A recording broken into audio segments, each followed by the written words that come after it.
আপনারা দেখেছেন আজকের ঘটনা, ঢাকা বিশ্ববিদ্যালয়ের একজন শিক্ষক তিনি রমজান মাসে বিশ্ববিদ্যালয়ের শিক্ষার্থীদেরকে বিশ্ববিদ্যালয় আঙ্গিনায়, যে বিশ্ববিদ্যালয়ে জায়গা দান করেছে একজন মুসলমান নবাব, যে বিশ্ববিদ্যালয় চলে বেশিরভাগ মুসলমানদের করের টাকায়, সেই বিশ্ববিদ্যালয় মুসলমানদের জায়গায় মুসলমানদের টাকা, বেশিরভাগ মুসলমানদের টাকা যেখানে, সেখানে সেই প্রতিষ্ঠানে কোরআনে কারীম তেলাওয়াত করা হয়েছে। তার জন্য শোকজ যিনি জারি করেছেন, তাকে আজকে শিক্ষার্থীরা যে কোরআনে কারীমের তেলাওয়াত শুনিয়েছেন তার কক্ষে গিয়ে আপনারা দেখেছেন।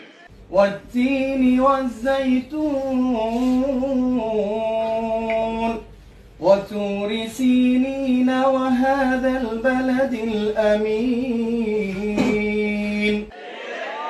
অবাক করা বিষয় কি জানেন, এদেশের এক শ্রেণীর মিডিয়া এটাকে নিয়ে সমালোচনা করে বলছে যে জোর করে কোরআন শোনানো তো ঠিক না। নীতিবাক্য শুনেছেন? জোর করে কোরআন শোনানো ঠিক না, মনে হয় যে জোর করে আয়নাঘরে নিছে।